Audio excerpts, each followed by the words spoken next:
Bismillahirrahmanirrahim. Assalamualaikum warahmatullahi wabarakatuh. Rabbi syrah li sadri wa yassir li amri wahlul 'uqdatam min lisani yafqahu qawli.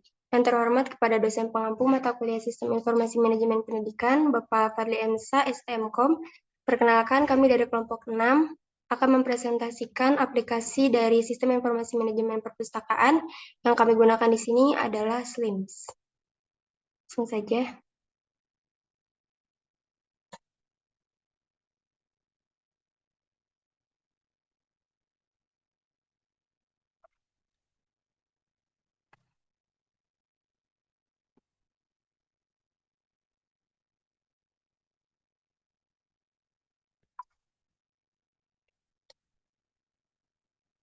Ini adalah link dari SLIMS-nya.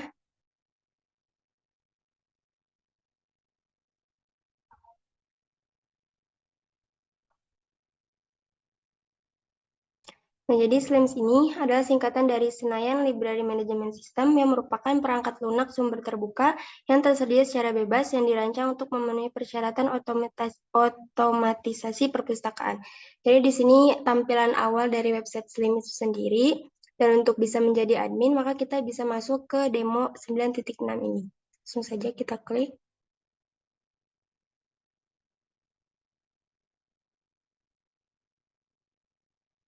Nah, di sini merupakan OPEC dari SLIMS. Di sini ada beranda, informasi, dan lain sebagainya. Nah, untuk bisa masuk menjadi admin, di sini kita bisa ubah di linknya. Di bagian sini kita bisa tulis login.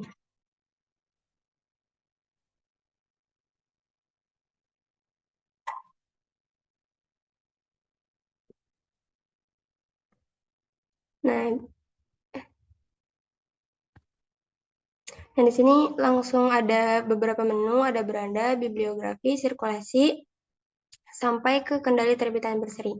Mungkin langsung saja untuk pemateri pertama untuk menjelaskan mengenai sistem. Baik, di sini pertama saya akan menjelaskan mengenai sistem terlebih dahulu. Kenapa sistem? Karena sistem ini akan mempengaruhi terhadap bibliografi, kemudian terhadap sirkulasi, dan lain sebagainya. Di sini ada submenu dalam sistem. Pertama, mengenai pengaturan sistem. Jadi di sini kita akan mengatur untuk mengoperasionalkan sistem otomasi perpustakaan kita. Di sini nama perpustakaan, kita bisa mengganti sesuai nama perpustakaan kita sendiri. Ini ngaruhnya nanti ke bibliografi di pencetakan label.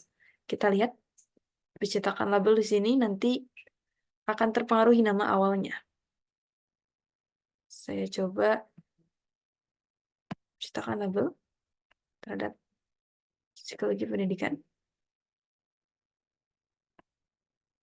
Kita cetak labelnya. Nah, jadi tampilan atas di sini ini akan berpengaruh. Jadi kita bisa mengaturnya di sistem ya, di nama perpustakaan. Baik, untuk selanjutnya, menu selanjutnya yaitu kita lihat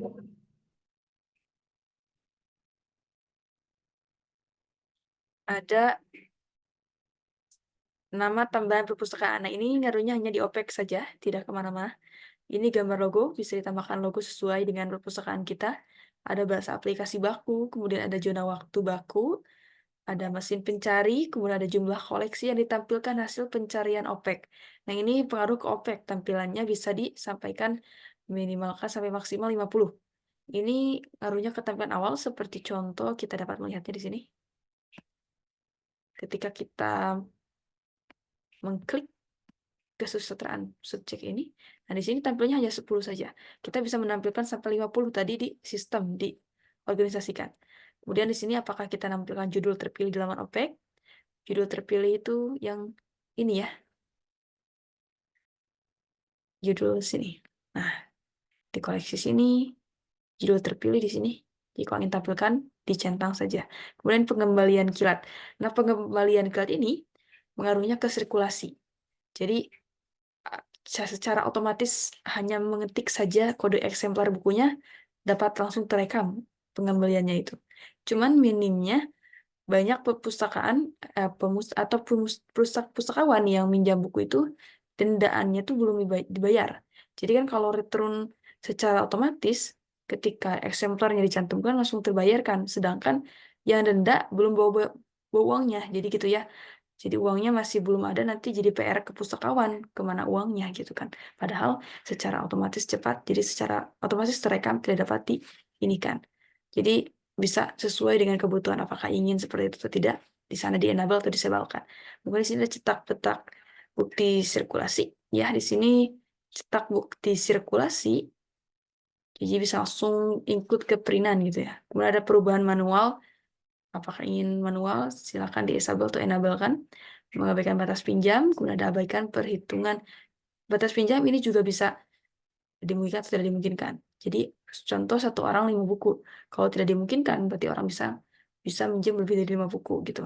Kemudian ini abaikan perhitungan denda kala libur. Nah ini juga harus diperhatikan karena pada saat disirkulasi, nanti kan ada hari libur yang tidak dihitung untuk denda jika ada yang telat mengembalikan buku. Jadi di sini diaturnya.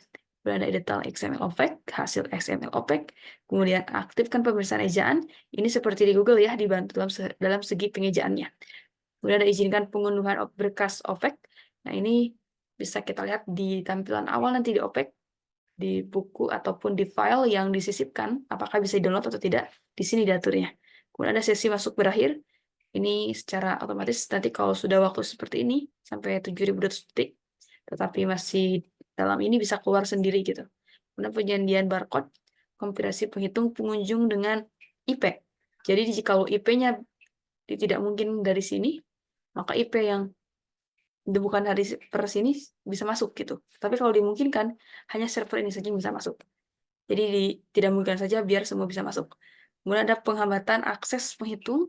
Di sini bisa ngaruh ke sini ya, maksimal waktu kunjungan juga.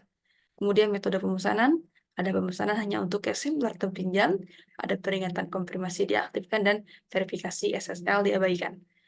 Kalau sudah, simpan saja pengaturannya. Kemudian ada lingkungan sistem.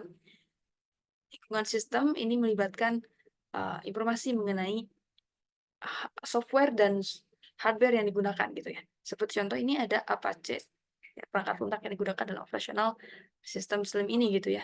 Menggunakan MySQL, kemudian Mozilla-nya berapa, ukurannya, lain sebagainya. Di sini lingkungan sistemnya. Kemudian juga ini sama, ada juga pengaturan UCS. Ini biasanya digunakan untuk katalog bersama. Di sini di pengaturannya. Ini ada tema, kita bisa menggunakan tema yang mana yang kita inginkan sesuai keinginan. Kemudian ada plugin tambahan, ada ruas tambahan, ada pengaturan mata uang, kemudian pengaturan surel, subjek surel ini untuk ini ya, pengaturan captcha, dan juga ada konten. Nah, konten ini ngaruhnya kemana? Ngaruhnya ke OPEC. Seperti contoh ini adalah library information. Kita lihat. Nah, jadi ini ada di OPEC di awal nanti. Di konten. Jadi kita bisa ubah sesuai dengan alamat perpustakaan kita sendiri gitu ya.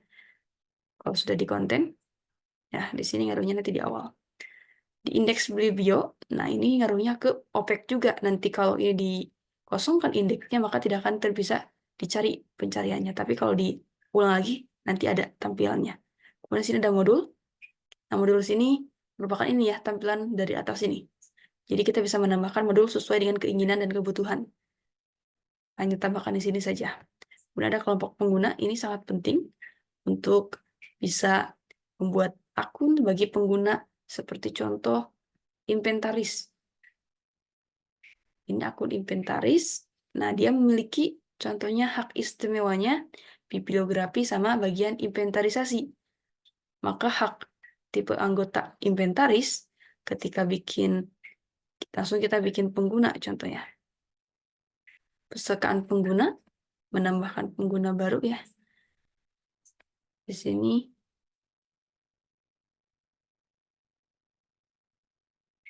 maka nanti tampilannya, nah di sini kita bisa bikin akun untuk inventarisasi. Contoh namanya Tami.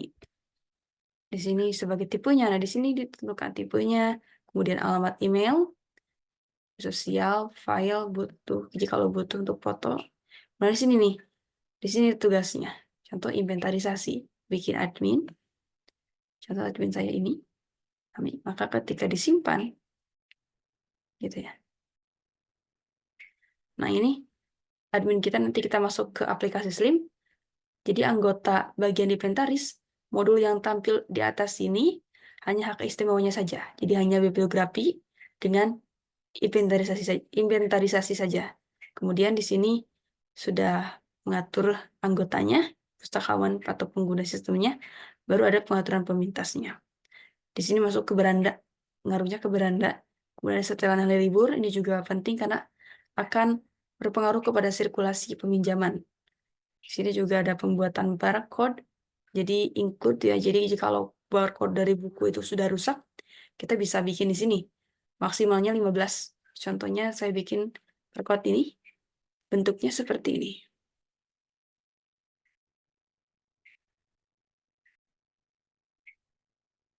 Nah, jadi barcode ini seperti ini. Cetak langsung di sini ya. Jadi tidak usah beda aplikasi lagi, sudah include. Sudah sistem otomasi yang memudahkan. Kemudian ada catatan sistem. Ini merupakan catatan kegiatan yang dilakukan oleh admin ataupun pustakawan dan sebagainya. Jadi sini kita bisa mengontrol bahwasanya ada yang mengupload ataupun ada yang menghapus ataupun istilahnya mengubah dan sebagainya, kita bisa melihat di sini. Kemudian terakhir ada salinan pangkalan data. Nah, salinan pangkalan data ini juga sangat penting. Kenapa? Dikarenakan jika lo jaga-jaga di mana datanya hilang ataupun datanya rusak, maka Slim memberikan solusi untuk itu dengan adanya pencadangan ya, salinan pangkalan. Ini disalin, dipindahkan ke media lain. Jadi jika ada hal yang tidak diinginkan terjadi, bisa di restart kembali gitu, dimasukkan kembali ke sini. Jadi aman datanya.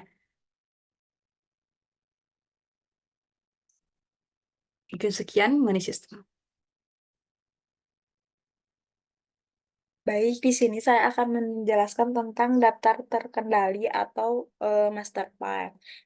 Jadi di master file ini ada beberapa submenu ya, ada JMD, tipe isi, tipe media, tipe membawa, penerbit, agen, pengarang, subjek, lokasi. Nah, di daftar referensi itu ada tempat, status eksemplar, sama tipe koleksi, bahasa dokumen, label, kala terbit ya.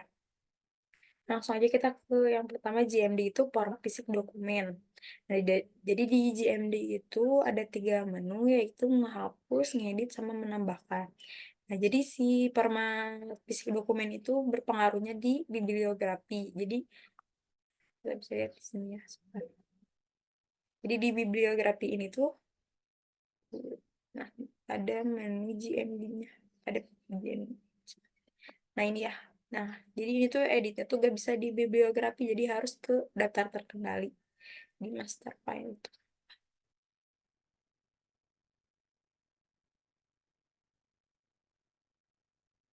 Terus sama di tipe isi juga sama ya, hapus, edit, menambahkan.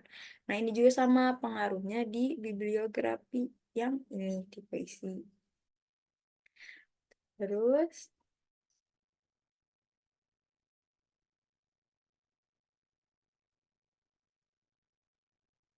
tipe media juga sama, menambahkan, menghapus, sama mengedit. Ini juga pengaruhnya di bibliografi yang di sini.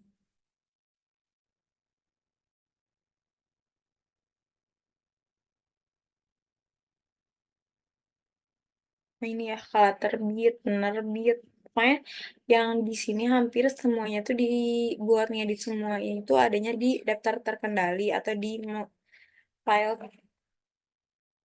master file.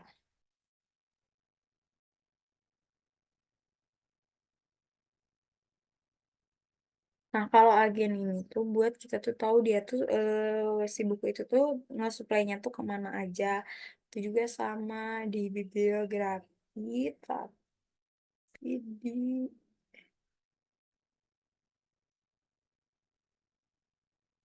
eksemplarnya yang di ini nih, agennya di sini ya. Jadi kelihatan itu di situ. Terus kalau misalnya lokasi, misal lokasinya tuh di mana, di lantai berapanya. Terus kalau misalnya kayak tempat itu tempat referensinya, jadi dibuatnya di mana, status eksemplarnya sama ini otomatis pasti yang di bibliografi yang di eksemplar. Terus kalau tipe koleksi di bibliografi.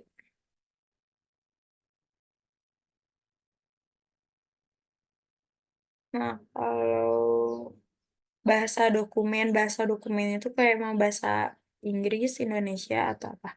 Misalnya kita bisa ngehapus bahasa ini atau bisa ngedit pakai bahasa apa atau mau nambahkan bahasa misalnya mau pakai bahasa Arab atau bahasa Prancis atau apalah bebas. Terus kalau label ya biasanya adanya di bibliografi, pengaruhnya itu di bibliografi tapi yang paling bawah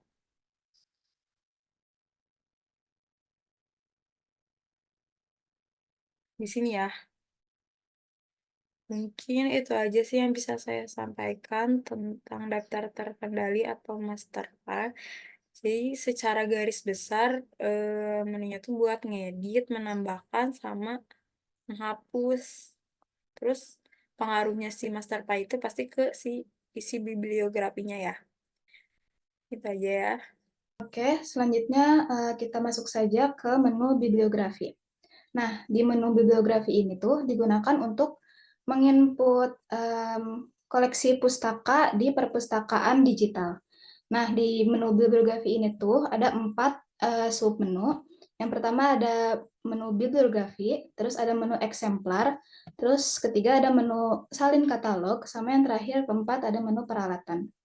Nah, kita mulai saja ke menu bibliografi. Nah, di sini ada 2. Yang pertama ada daftar bibliografi.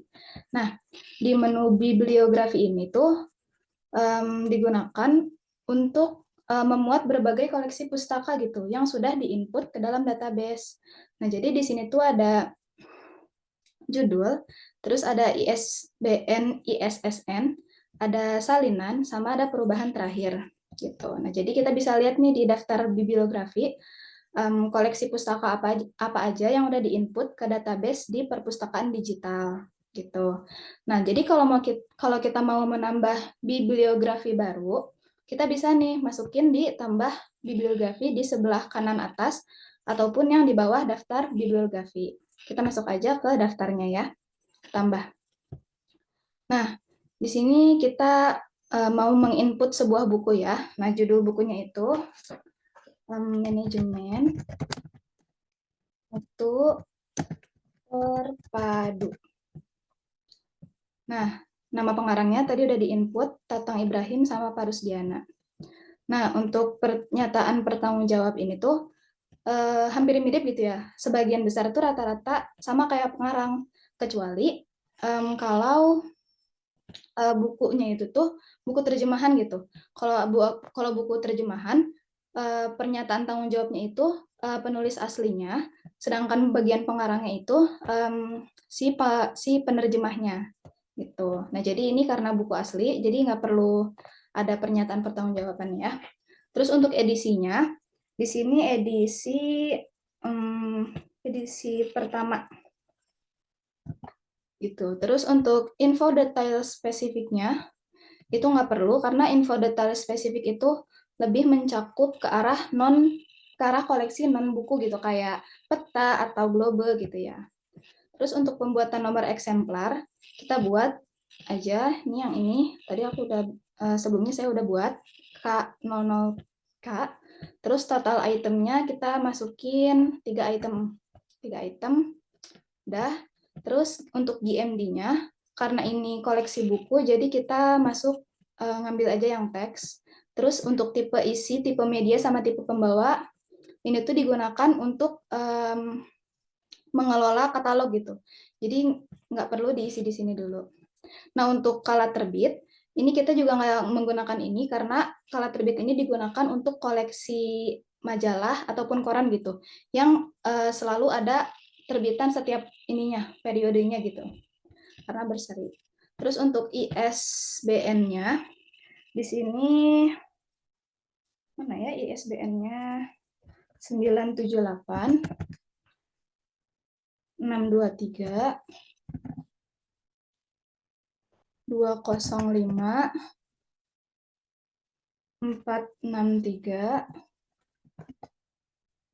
9. Nah, untuk penerbitnya, kalau udah selesai kita lanjut yang ke penerbit.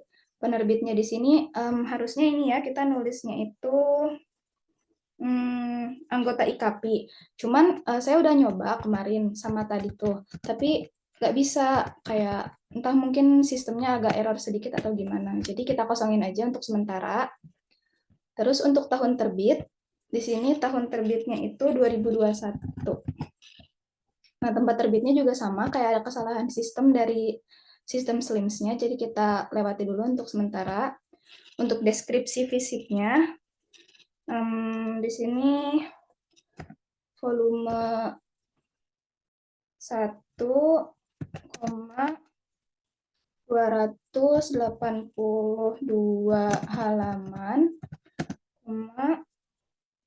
17,6 dikali untuk tingginya mana ya kali itu, dikali 25 cm.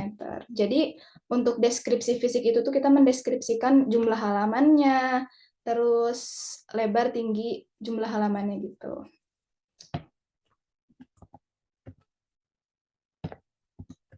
Nah, untuk judul serinya, karena buku ini nggak berseri kayak Siroh ataupun Tafsir, kan biasanya suka ada seri-serinya ya, seri 1, seri 2. Jadi nggak perlu dimasukin. Gitu. Untuk klasifikasinya juga nggak perlu. Nah, untuk nomor panggilnya, itu tuh ada di belakang buku biasanya ya. Jadi kita masukin aja 978, sama kayak yang nomor atas ya. Gitu. Nah, kalau udah, subjeknya nih kita masukin subjeknya ya. Nah, kata kuncinya apa? Kata kuncinya manajemen. Manajemen mutu. Topiknya topik utama. Topiknya ya dah. Sisipkan dalam bibliografi. Nah, kalau udah muncul subjek berhasil ditambahkan, berarti sudah berhasil.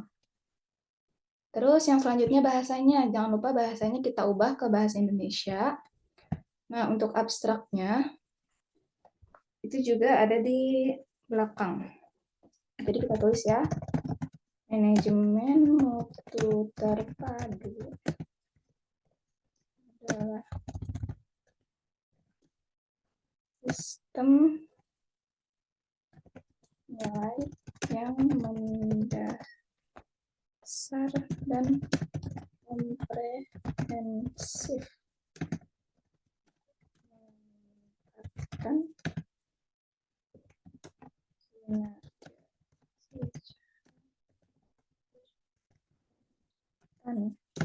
dalam jangka panjang, memberikan perhatian dan kepuasan kepada pelanggan. Nah, segitu aja dulu. Terus untuk gambar sampulnya, nggak apa-apa kita kosongin dulu. Nah, untuk lampiran berkasnya, ini biasanya digunakan untuk, biasanya kalau di buku-buku kayak latihan soal, ataupun buku-buku anak kan suka ada kayak CD untuk videonya ya. Nah, itu dilampirkan di sini. Terus untuk data biblio terkait, itu tuh kayak kita, apa sih? Kita tuh, buku apa gitu, buku kita ini lebih miripnya kemana. Jadi ada buku-buku terkaitnya gitu. Kayak di sini manajemen. Oh, cuman kalau kita cari nggak ada di sini. Sistemnya juga lagi error kayaknya ya. Tuh. Nah, untuk fakultasnya kita kosongin aja. Nah, sembunyikan di opak. Jadi kalau misal disembunyikan di opak, pemustaka ini nggak bisa ngelihat gitu ya. Nggak bisa ngelihat buku yang udah kita masukin gitu ke dalam perpustakaan digital ini. Tapi kalau kita tunjukkan, bisa dilihat gitu. Nah, jadi kita di sini masukin aja, tunjukkan ya. Terus untuk promosikan ke beranda, ini kita promosikan aja. Jadi kalau misal nanti pemustaka atau pustakawan masuk ke websitenya, website aplikasi Slims ini, nanti pas ngeliat di berandanya ada buku ini gitu. Nah, untuk label di sini tuh bisa kita favoritkan kayak new title ataukah favorit title gitu atau multimedia gitu ya. Nah, untuk penjelasan di sini juga sebenarnya bisa gitu kayak nih. Kalau kita pencet salah satunya keluar nanti kayak data warna biru itu penjelasannya kayak apa itu ISBN, itu nomor publikasi yang unik dari setiap judul cetakan. Gitu. Nah, kalau udah selesai kita simpan.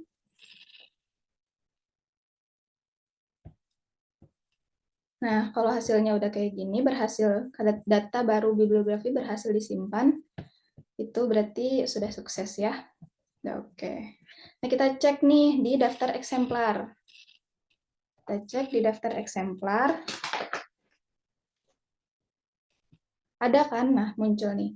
Manajemen mutu terpadu. Tadi kan kita bikin 3 salinan ya. Jadi ada 3 di sini. Gitu.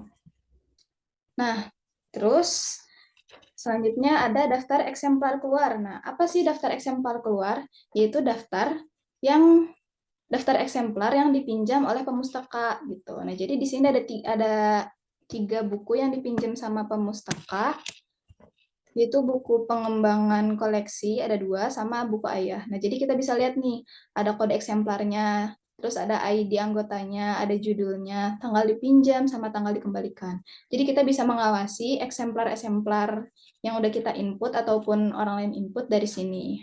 Gitu. Terus yang ketiga nih selanjutnya ada layanan March SRU. Nah, untuk layanan 3 ini itu tuh menu untuk menyalin katalog gitu. Nah, kalau untuk layanan March lewat URL itu untuk menyalin katalog ke Perpustakaan Nasional RI gitu. Nah, kalau untuk layanan Z3950 ini tuh untuk menyalin katalog ke Library of Congress SRU. Itu tuh Perpustakaan Nasionalnya Amerika gitu. Terus yang ketiga nih ada layanan P2P. Nah, layanan P2P ini untuk menyalin katalog ke Slims yang lainnya gitu. Jadi antar Slims menyalin katalog bisa. Terus selanjutnya di sini ada percetakan tabel. Nah, di percetakan tabel ini biasanya itu digunakan di punggung buku untuk dijadikan tabel. Nah, contohnya kayak ini. Manajemen mutu terpadu. Kita masukinnya, kita pilih. Terus kita tambahkan ke dalam daftar antrian. Oke. Terus kalau udah kayak gini, udah label parenting, kita langsung aja cetak label dari data inventaris.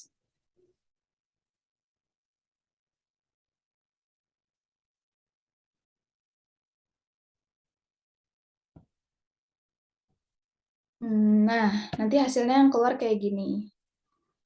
Nah, ntar kalau udah langsung aja kita cetak untuk dijadikan label di buku, di pinggiran buku ya biasanya. Nah, kalau udah, lanjut kita ke bagian cetak barcode eksemplar. Nah, cetak barcode eksemplar ini biasanya digunakan ditempel di belakang buku untuk dijadikan barcode gitu. Kan biasanya di belakang buku tuh ada ini ya, ada barcode-nya. Biasanya untuk meminjam buku di barcode di sana. Nah, kalau udah ditambahkan ke dalam daftar antrian, udah muncul hijau-hijau ini, kita cetak aja barcode-nya.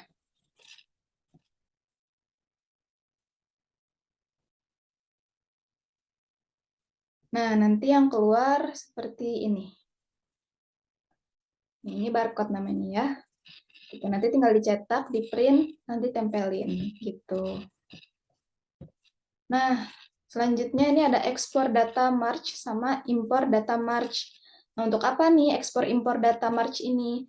Yaitu untuk digunakan untuk backup data gitu dalam format March. Nah, jadi kalau kita biar datanya nggak hilang gitu sewaktu-waktu Slims ini error, jadi kita nggak perlu takut data-data yang ada dalam database hilang atau rusak gitu ya. Jadi kita bisa tandai semua, terus tambahkan dalam daftar antrian ekspor, terus tinggal diekspor deh, nanti masuk ke device kita atau ke laptop kita gitu, dalam berbentuk format March.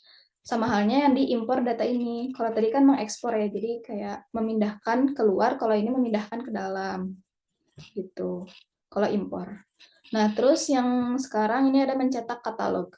Nah, mencetak katalog ini digunakan untuk mencetak kartu katalog. Walaupun sebenarnya kalau udah ada perpustakaan digital kayak gini, udah nggak terlalu perlu ya kartu katalog tuh. Tapi untuk jaga-jaga, ini kita coba ya. Yang pertama kita klik dulu tadi buku yang ingin kita cetak kartu katalognya, terus tambahkan dalam daftar antrian. Nah, kalau udah muncul kayak gini, kita cetak kartunya.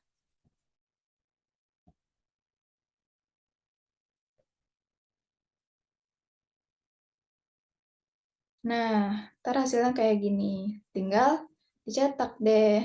Udah. Nah, gitu. Terus selanjutnya ekspor data Bliblio. Nah, ekspor data Bliblio maupun impor data bibliografi ini digunakan untuk mengekspor ataupun mengimpor data bibliografi dalam bentuk CSV gitu. Sama halnya dengan ekspor data eksemplar, bedanya kalau yang tadi data bibliografi, kalau yang ini tuh data eksemplarnya. Gitu. Nah, mungkin cukup sekian ya pemaparan dari saya. Nah, sekian, terima kasih. Di sini saya akan menjelaskan tentang materi tentang keanggotaan ya. Di sini keanggotaan itu ada beberapa menu. Yang pertama itu lihat daftar anggota, tambah anggota, tipe keanggotaan, pencetakan kartu anggota, ekspor data anggota, sama impor data anggota. Jadi yang pertama itu kita ke tipe keanggotaan dulu ya, buat memasukin dia tuh keanggotaannya tuh apa tipenya. Di sini kan udah ada beberapa tipe nih, kayak mahasiswa, kelas, family name, standar. Nah, jadi kita tuh bisa hampir sama sih menu-menunya tuh, jadi kayak ngapus, ngedit, sama nambahin. Jadi kayak misal yang ini ya, kita edit. Nah, jadi kayak tipe keanggotaannya tuh mau apa, misal mahasiswa ya, ini di sini mahasiswa. Kita bisa kayak misal mau siswa aja, atau keluarga, atau apalah. Terus jumlah pinjamannya berapa, terus sama peminjaman dalam harinya, misalnya ini kan 7 hari ya, berarti seminggu ya reservasi. Itu bebas sih mau ada reservasi atau enggak. Kalau misalnya mau ada ya dimungkinkan, kalau enggak ya tidak mungkin. Jumlah reservasinya 3, terus masa keanggotaannya itu berapa? Misalnya ini 360, kurang lebih setahun ya. Terus kali perpanjangannya berapa kali, terus denda per harinya berapa, toleransi keterlambatannya berapa. Kalau udah ada tipe keanggotaan, kita bisa ke tambah anggota. Nah, di tambah anggota itu kita misal ID anggota.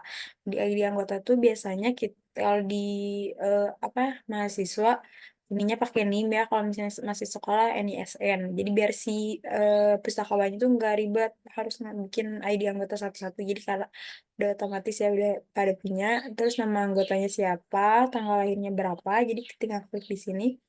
Misal tanggal 7 Desember tahun berapa. Misal di sini mau tahun misal 2000 berapa ya.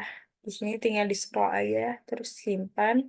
Terus kalau anggota anggota sejak kapan sama tanggal registrasinya itu tuh bakal otomatis. Misal kayak kita dibuatnya tanggal sekarang nih tanggal 18 Desember 2023 otomatis pasti tak segitu. Nah, terus kalau misalnya berlaku hingga ini atau ini biasa kita pilih mau otomatis atau enggak. Misal kalau enggak otomatis secara manual, kita bisa masa aktifnya tuh masa berlakunya tuh cuma 1 tahun, berarti otomatis dia tuh bakal cuman 18 Desember sampai tahun 2024. Nah, terus institusinya tuh apa? Masuk lama sekolahnya apa, tipe keanggotaannya apa, misal kayak yang tadi kita buat, jadi kita tinggal klik mahasiswa, terus jenis kelaminnya apa, perempuan laki-laki, alamatnya di mana, kode posnya, alamat emailnya, nomor telepon, lainnya dilengkapin. Terus misal kalau kita juga bisa masukin fotonya di sini ya. Terus kalau udah tinggal save, terus Nah, dari semua, misal kita udah nambah-nambahin berapa anggota, nah kita bisa lihat daftar anggotanya di sini. Nah, di sini juga kita bisa buat ngehapus anggotanya atau ngedit sama nambahkan. Nah, bisa kita di sini bisa lihat kan. Ini menu editnya, ini kalau menu hapusnya, ini ID anggotanya. Mis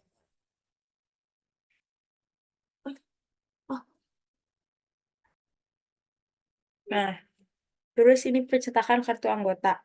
Nah, di pencetakan kartu anggota, misal kita mau cetak yang Samia ya, kita tinggal checklist aja, terus tambah dalam antrian.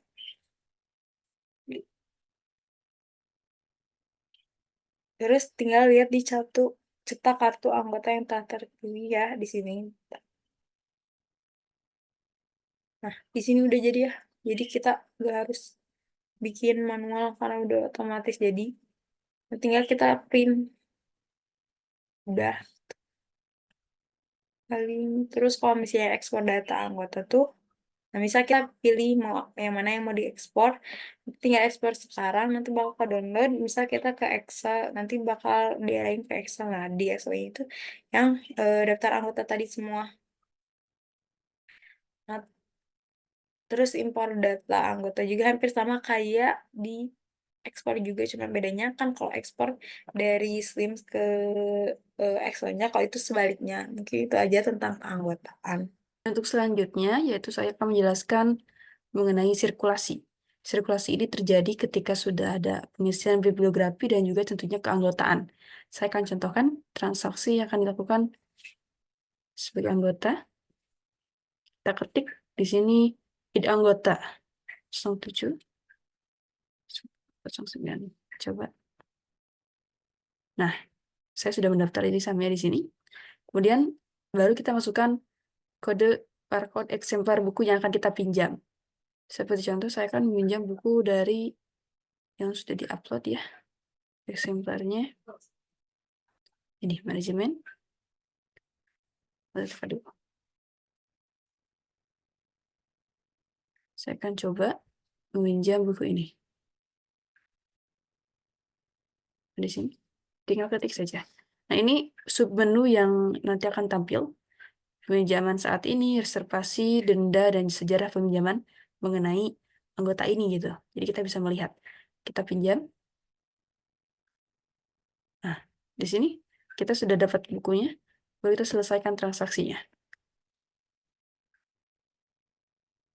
Nanti akan ada struk ya, biar seperti untuk melakukan administrasi dan sebagainya.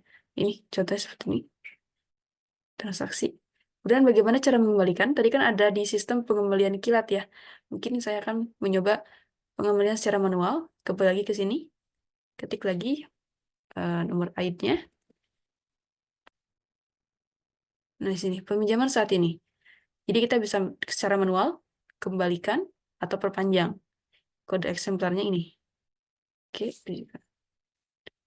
tipe koleksi, tanggal pinjamnya 12, 17, kembalinya tanggal 25. Nanti kalau lebih, akan di sini ada denda gitu ya. Kalau kita kan belum kena denda, karena masih ada waktu. Kita coba secara manual, hanya ke sini, transaksi yang tadi.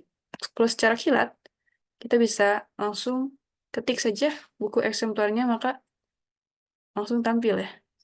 Sudah kembali. Nah, ini yang memudahkannya secara langsung seperti ini. Cuman ya tadi minimnya, jikalau memang ada peminjam buku ataupun membaca buku yang belum mengembalikan bukunya dan sudah mengembalikan buku tapi uang dendanya gitu belum dibayar, ini kan jadi PR bagi pustakawan untuk ya karena kan sudah di sistemnya sudah tercatat gitu ya, sudah kembali karena secara langsung gitu. Kemudian di sini ada aturan peminjaman. Nah, aturan peminjaman ini juga ngaruhnya nanti ke tipe peminjaman, yang mana mahasiswa berapa bisa minjamnya, koleksi apa saja yang bisa dipinjamnya, lain sebagainya.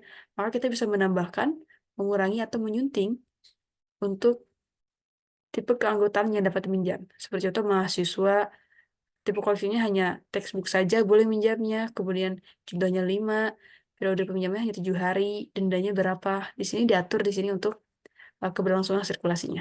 Dan di sini ada sejarah peminjaman. Ini sejarah peminjamannya secara keseluruhan.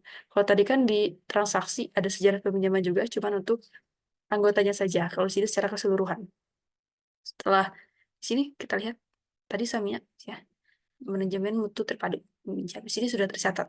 Jadi langsung di sini ada datanya. Ada peringatan jatuh tempo. Nah, ini biasanya jikalau sudah mau terlambat 3 hari gitu ya. Yang akan terlambat 3 hari sebelum dikembalikan. Nanti akan dikasih tahu di sini. Nah, ada daftar keterlambatan. Nah, daftar keterlambatan juga contohnya seperti ini. Jikalau telat, denda berapa hari, sini-sini. Jadi di sini akan terlihat catatannya. Kemudian tadi kan ada pembelian, kita bisa mengirimkan email untuk memberitahu bagi anggota yang belum mengembalikan buku dan mempunyai denda, gitu ya. Dan terakhir ada reservasi. Nah, reservasi ini untuk pembukingan buku, seperti contoh ini. Nah, pengembangan koleksi. Eksemplarnya ini, anggotanya, anggotanya. Ini gimana cara ininya? Kita bisa contoh di situ juga opsi filternya. Di sini kita bisa untuk mengaturnya ya. Baru kita akan terapkan filter dan sebagainya. Nanti kan tercantum di sini. Dan bisa dicetak juga halamannya untuk pelaporan atau sebagainya. Mungkin sekian untuk saja akan dilanjutkan oleh rekan saya. Baik, untuk selanjutnya adalah menu inventarisasi. Di mana menu inventarisasi ini adalah menu yang digunakan untuk melakukan inventarisasi koleksi buku di perpustakaan. Nah, jadi sebelum ada kegiatan inventarisasi, bisa dilihat ya di sini ada 2 menu, yaitu rekaman inventarisasi dan inisialisasi. Yang pertama di sini ada rekaman inventarisasi. Nah, di menu rekaman inventarisasi ini, nantinya akan berisi data-data kegiatan inventarisasi yang pernah dilakukan sebelumnya. Dan di sini karena saya mau menginput data inventaris baru, maka kita langsung ke menu selanjutnya yaitu inisialisasi. Nah, jadi di menu inventarisasi ini cukup aman ya karena kita bisa mencadangkan backup data agar tidak hilang data-data yang kita input nantinya. Kita bisa langsung ke sini cadangkan sekarang.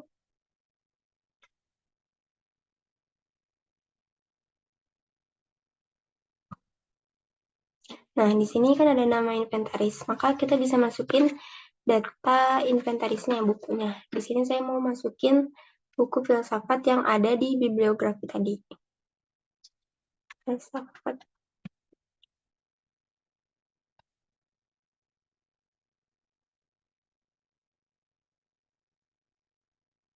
Filsafat manajemen pendidikan Islam. Sini GMD-nya bisa pilih bentuknya teks, art original, dan macam-macam. Lalu di sini tipe koleksinya juga bisa diatur, mau reference, textbook, atau fiction, bebas. Lokasi raknya juga kita bisa atur, dan klasifikasinya juga. Tapi karena di sini untuk secara umum aja, jadi kita langsung ke semuain aja. Sini kita langsung ke inisialisasi inventarisasi. Nah, di sini bakal ada notifikasi tandanya inisialisasi inventarisasi berhasil. Kita langsung okein.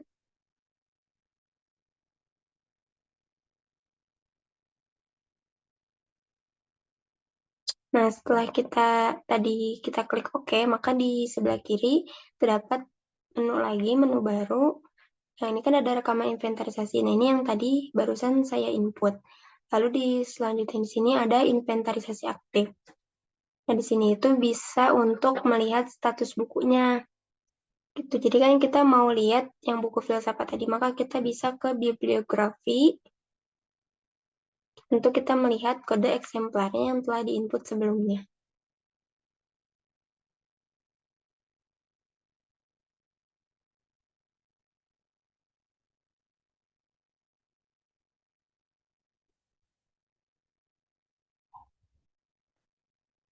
Kita bisa langsung ke data eksemplar. Nah, di sini ada filsafat, maka kita salin aja di sini. Dan kita langsung ke menu inventarisasi yang tadi.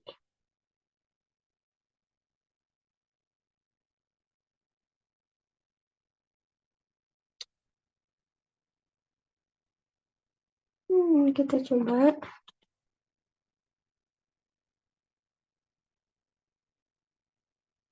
Nah, di sini bakal ada kode eksemplarnya dan ada status, berarti tandanya ada.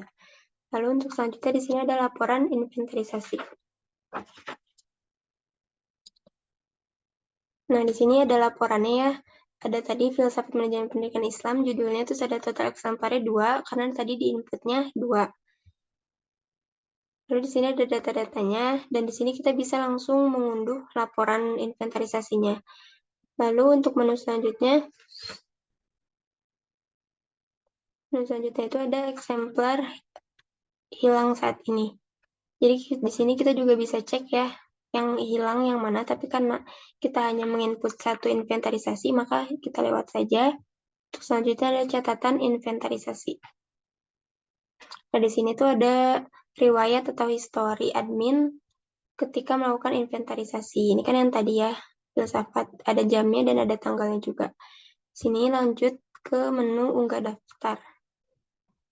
Nah, di sini kita bisa pakai kode eksemplar langsung ataupun bukunya langsung gitu. Jadi kita bisa langsung unggah berkasnya.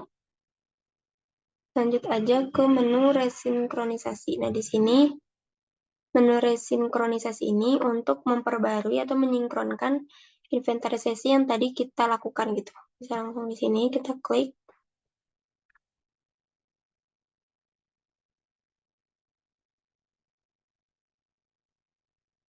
Lalu terakhir di sini ada menu selesaikan inventarisasi. Nah, jadi kalau misalnya kita mengklik di sini ya, maka data eksemplar yang telah kita input sebelumnya itu akan hilang. Jadi kalau bisa, kita langsung saja klik selesaikan inventarisasi agar data yang kita input itu tidak hilang.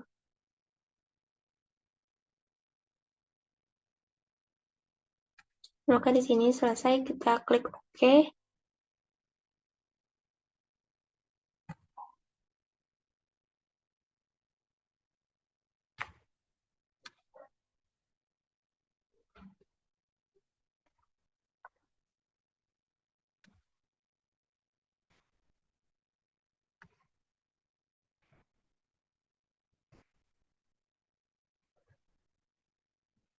Nah, jadi di sini setelah tadi kita klik OK, kita selesaikan inventarisnya. Pas di menu rekaman inventarisasi atau historinya, di sini terdapat nama inventarisasi yang telah kita lakukan sebelumnya, yaitu filsafat manajemen pendidikan Islam. Adapun tanggal mulainya segini, tanggal selesainya segini, dan kita di sini ada laporannya. Jadi kita bisa lihat laporan inventarisasi yang telah kita lakukan tadi. Di sini ada ya total eksemplar sama adminnya. Di sini karena nggak ada tadi ya yang eksemplar yang hilang. Jadi mungkin untuk menu inventarisasi dicukupkan. Baik, untuk yang selanjutnya yaitu ada pelaporan, di mana pelaporan di sini terdapat dua bagian, ada lembar pelaporan dan juga pelaporan lainnya. Nah, dalam lembar pelaporan yang pertama itu ada statistik koleksi, di mana statistik koleksi di sini ada judul keseluruhan. Nah, di sini ada 3.830. Nah, yang belum memiliki data eksemplar, ada judul keseluruhan dengan eksemplar, itu aja 1.716. Ada judul keseluruhan tanpa eksemplar, ada eksemplar atau salinan keseluruhan, ada eksemplar pinjam keseluruhan, yaitu ada 3, eksemplar keseluruhan dalam koleksi. Nah, total judul menurut media atau GMD, nah ini bisa juga ditunjukkan secara grafik ataupun secara merinci, ya kan? Nah, di sini terdapat beberapa bagian tuh. Lanjut, ada total eksemplar menurut jenis koleksi, di mana di sini juga bisa dilihat secara detail dengan mengklik dan tunjukkan dalam grafik. Lanjut, yang selanjutnya itu ada 10 judul terpopuler. Nanti di sini terdapat judul yang sering dipinjam atau yang sering dibaca gitu kan dalam SLIMS ini. Untuk laporan peminjaman, di mana laporan peminjaman di sini yaitu terdapat total peminjaman ada 17, ada total judul menurut media GMD, terus ada total eksemplar menurut jenis koleksi, ada total transaksi peminjaman 15, ada rata-rata transaksi per hari, yaitu rata-rata ini ada 2, sehari itu emang maksimal itu 2, Transaksi tertinggi dalam sehari itu 2, anggota yang meminjam 12, anggota belum pernah meminjam ada 42, dan juga total peminjaman terlambat ada 3. Lanjut, ada laporan anggota, di mana laporan anggota di sini yaitu terdapat total anggota terdaftar ada 54.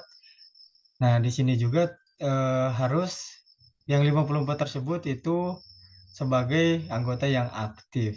Nah, jumlah anggota menurut jenis keanggotaan itu terdapat standarnya itu 53. Di sini ada 1. Total keanggotaan kadaluarsa yaitu 0. Kalau misalkan ada yang resign ataupun ada yang udah nggak ngikut gitu kan, nah di sini terdeteksi nantinya.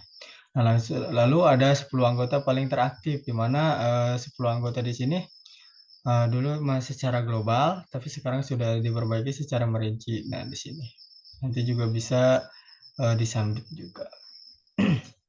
Lanjut, pelaporan lainnya, di mana pelaporan lainnya itu ada rekapitulasi. Nah, di rekapitulasi ini terdapat klasifikasi GMD, tipe koleksi, dan juga bahasa. Nah, di klasifikasi ini diterapkan filter. Di sini ada klasifikasi judul eksemplar, dan juga ada bisa juga GMD, tampilkan filter. Nah, di sini terdapat rekap judul dan koleksi berdasar GMD. Bisa juga tipe koleksi, dan juga bisa jenis bahasanya gitu kan. Nah, di sini ada bahasa Indonesia, Inggris, dan language name. Langsung yang selanjutnya yaitu ada judul daftar judul. Di mana daftar judul di sini bisa kalian tulis judul bukunya apa dan ISBN-nya itu apa ya kan. Nanti juga klik ini, isi secara merinci, lalu bisa diterapkan filter, nanti langsung keluar buku yang kalian mau gitu kan. Yaitu ada judul bukunya, salinnya, tempat terbitnya, penerbitnya, ISBN-nya, ISN-nya apa, dan no panggil. Lanjut. Nah, daftar judul eksemplar juga sama ya, kayak daftar judul yang tadi gitu kan. Untuk cara pelaporannya. Lanjut. Ada statistik pengguna koleksi, di mana di sini terdapat ada kode eksemplar, judulnya apa, dan juga ini rekapnya untuk per bulannya itu bagaimana gitu kan. Nah, juga bisa di bisa seperti daftar judul yang tadi, tulis secara lengkap judul bukunya, kategori bukunya, terus terapkan filter, nanti buku yang tersebut akan muncul gitu kan, untuk mengetahui rekapan per bulannya. Lanjut, peminjaman berdasarkan klasifikasi. Nah, ini terdapat peminjaman secara klasifikasi, bisa juga semua, bisa juga ini terdapat kelas juga ya. Di sini kalian bisa memakai kelas 1, 2, 3, 4, 5, 6, 7 untuk siapa aja yang meminjam. Lalu bisa juga klasifikasinya berapa, terus ini di bulannya itu bisa berapa aja, bisa juga dicetakkan halamannya, ekspor ke format spreadsheet, dan juga tunjukkan dalam grafik nantinya terdapat seperti ini. Lanjut, ada daftar anggota, di nama di sini terdapat daftar anggotanya bisa standar semua, family name, kelas, ataupun mahasiswa juga. Nah, di sini terdapat ID anggotanya, nama anggotanya, tipe keanggotaannya apa gitu kan. Lanjut, untuk daftar peminjam anggota, di mana di sini nanti kalau misalkan ada anggota yang meminjam salah satu buku dari Slims ini, nanti terdeteksi di sini untuk bahan pelaporan. Kalau misalkan bahwa ada yang meminjam ataupun ya kan meminjam dari salah satu anggotanya, yaitu terdapat ada tanggal peminjamannya berapa, tanggal berapa, dan juga tanggal kembalinya tanggal berapa gitu kan. Masuk ke sejarah peminjaman, di mana sejarah peminjaman di sini kalau misalkan ada salah satu anggota yang meminjam buku ataupun meminjam yang lainnya gitu kan. Nanti terdapat sejarah ataupun riwayat sih, ibarat riwayat lah gitu kan. Nah, di sejarah ini terdapat ID anggota, nama anggota, tipe keanggotaan, kode eksemplar, ada judul, tanggal peminjamannya kapan, dan tanggal kembalinya kapan, dan status peminjamannya itu apa gitu kan. Kalau misalkan sudah dikembalikan berarti telah kembali. Kalau misalkan lagi dipinjam, itu sedang dipinjam. Kalau misalkan lanjut. Untuk peringatan jatuh tempo. Kalau misalkan sudah jatuh tempo, di sini terdapat data yang akan muncul gitu kan. Kalau di sini sudah tidak ada ya. Kalau misalkan ada yang jatuh tempo, nanti muncul datanya secara rinci di sini. Lanjut untuk daftar keterlambatan, di mana daftar keterlambatan di sini tuh bisa dicek gitu kan. Dicek siapa anggota dan nama anggota yang terlambat gitu kan mengembalikan ataupun keterlambatannya gitu kan, nanti bisa kena denda juga gitu kan untuk daftar keterlambatan ini, dan juga ada terdapat untuk jadi bahan evaluasi atau jadi bahan pelaporan. Nah, di sini juga selanjutnya ada aktivitas staf. Di mana aktivitas staf di sini kita bisa kan aktivitasnya sejak kapan dan hingga kapan gitu kan. Nanti bisa tunjukkan opsi bisa juga langsung diterapkan gitu kan. Siapa anggotanya dan kapan sampai kapan gitu kan anggotanya beraktivitas gitu kan. Ada nama aslinya siapa, nama masuk penggunanya siapa, entry data bibliografi, entry data eksemplar ataupun kopi, entry data anggota, peminjaman, pengambilan, perpanjang. Lanjut, ada statistik pengunjung. Di sini juga ada terdapat pengunjung statistiknya. Ya, kalau misalkan ada pengunjung dalam statistik di sini, nanti terdapat semacam data yang tertulis ataupun tercatat di sini. Gitu. Lanjut, ada statistik pengunjung per hari. Nah, nanti ini juga sama. Kalau misalkan ada pengunjung per harinya berapa, nanti bisa kedeteksi juga. Langsung ke data pengunjung. Nah, di sini kalau misalkan ada pengunjung yang melihat-lihat Slims di sini, nah nanti juga tercatat di sini ya kan. ID anggotanya berapa, nama pengunjungnya siapa, tipe keanggotaan, nama ruangannya apa, institusinya apa, tanggal kunjungannya kapan gitu kan. Langsung laporan denda. Di mana laporan denda di sini? Kalau misalkan ada orang ataupun salah satu anggota yang terlambat ataupun mengembalikan buku tersebut tidak sesuai tanggal kembalinya buku. Nah, nanti anggota tersebut mendapatkan denda gitu kan dari Slims ini. Lanjut, daftar denda anggota. Di sini juga kalau misalkan ada anggota yang terlambat, nanti juga terdapat data yang anggota tersebut terkenai atau mengenai denda gitu. Langsung laporan perolehan, di mana laporan ini secara keseluruhan untuk pelaporan tersebut gitu dalam Slims ini. Nah, penghitung unduhan, di mana penghitung unduhan di sini apa aja yang diunduh dan judul berkasnya apa, kayak semacam testing contoh PDF, penelitian, watita, garis waktu, e-book, terus jenisnya apa, terus aksesnya berapa gitu kan. Nah, mungkin itu saja yang dapat saya sampaikan tentang pelaporan di Slims ini. Saya serahkan ke pemateri selanjutnya. Selanjutnya dan yang terakhir, ini ada menu tentang kendali terbitan berseri. Nah, terbitan berseri ini digunakan untuk mengontrol atau mengendalikan langganan-langganan dari koleksi terbitan berseri gitu. Nah, tapi agar menu ini tuh bisa digunakan, kita harus mengupload dulu gitu data-data koleksi terbitan berseri di bibliografi. Soalnya kan ini nggak ada ya datanya tuh kosong. Jadi kita harus isi dulu data-datanya di bibliografi. Kita masuk. Nah, kita langsung tambahkan aja ya, tambah bibliografi baru. Judulnya kayak harian pelita. Nah, langsung kita ke bawahnya ke kala terbit. Nah, kita mau nerbitinnya itu setiap minggu kah, setiap bulan kah, atau setiap hari. Nah, kita masukin aja di sini setiap minggu ya. Nah, kalau udah, langsung disimpan.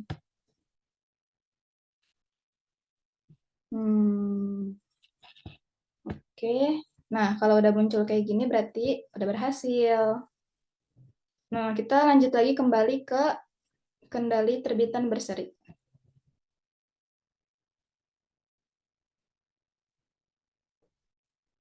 Oke. Nah, di sini udah ada kan ya datanya nih, harian pelita gitu, maaf. Nah, ada dua opsi, ada lihat data berlangganan sama tambahkan data berlangganan. Coba kita cek dulu yang lihat data berlangganan. Oh, tidak ada datanya. Ya, itu kan, soalnya kan kita belum masukin datanya. Jadi kita tambahkan dulu data berlangganannya.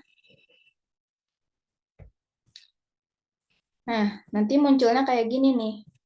Nah, kita isi dulu nih mulai berlangganannya tuh dari kapan. Kita masukin aja mulainya tuh dari tanggal 1 Januari gitu ya. Dari 1 Januari, jumlah eksemplar yang diharapkan 4 gitu. Kita buat 4. Terus nama periode yang digunakan apa? Kita tulis aja 2024. Udah.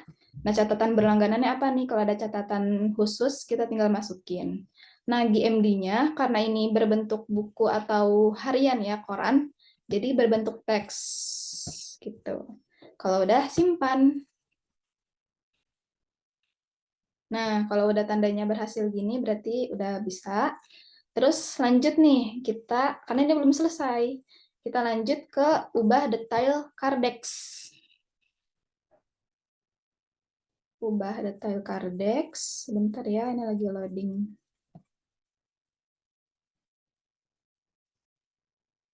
Nah, nanti akan muncul kayak gini nih. Tadi kan kita buatnya 4 ya. Dalam sebulan tuh ada 4 kali terbit. Nah, jadi ada 4 kali nih. Yang pertama, di sini ada tanggal harus diterima sama kita yang nerima gitu ya, tanggal yang harus diterimanya. Ini tanggal segini. Nah, tapi kan biasanya kalau di lapangan itu suka ada kendala aja ya, kayak macet lah atau kendala apa. Nah, jadi tanggal diterima yang aslinya, tanggal berapa ditulis di sini nanti sama kita diubah. Terus nomor urutnya nih, harusnya tuh sesuai nomor ya, 1, 2, 3, 4 gitu. Terus catatannya, misal harusnya tanggal diterima itu tanggal 1, bulan 1 2024, tapi kita malah nerimanya itu tanggal 4 atau tanggal 3 gitu, tanggal 3 atau tanggal 4 Januari. Karena pas tanggal 1 tuh tahun baruan kan ya, jadi karyawan tuh pada libur, jadi nggak ada yang ngerjain gitu. Nah, kita tulis di catatan telat mengirim gitu. Atau pas di tanggal 8 nih, kita kan mesen 4 ya, kita misalnya mesen 4 buku, 4 koran gitu. Tapi yang dikirim cuma 3 atau cuma 2. Nah, kita tulis nih di catatan gitu. Kalau udah selesai, kita simpan gitu. Nah, jadi fungsi menu ini tuh berguna untuk mengecek gitu, apakah langganan pada hari yang harusnya diterima itu datang atau tidak. Kan karena takutnya koleksi yang kita pesan tuh kita pesan koleksinya 3, tapi yang datang 2 gitu, kan otomatis berkurang 1 ya, rugi ke kitanya gitu. Jadi harus ditulis di sini. Nah, terus nanti di akhir itu, kalau udah selesai nih data-data ini di akhir, direkap gitu, terus dihitung berapa yang datang, terus berapa juga yang tidak datang gitu. Nah, kalau ada selisih atau ada yang tidak datang gitu karena suatu kendala, nah nanti kita bisa komplain nih ke tempat kita berlangganan agar perusahaan itu bisa menggantinya. Soalnya kan kita udah langganan gitu ya. Jadi perusahaan langganan kita harusnya bertanggung jawab atas hal itu. Jadi itulah fungsi dari terbitan berseri ini untuk mengendalikan dan merekap data-data koleksi berseri gitu, biar dari kitanya juga pustakawannya lebih mudah untuk mengontrol dan mengendalikan data di perpustakaan digital ini. Nah, begitu mungkin cukup sekian pemaparan materi dari saya. Baik, sekian pemaparan mengenai aplikasi Sistem Informasi Manajemen Perpustakaan dari kelompok 6. Saya ucapkan terima kasih. Wassalamualaikum warahmatullahi wabarakatuh.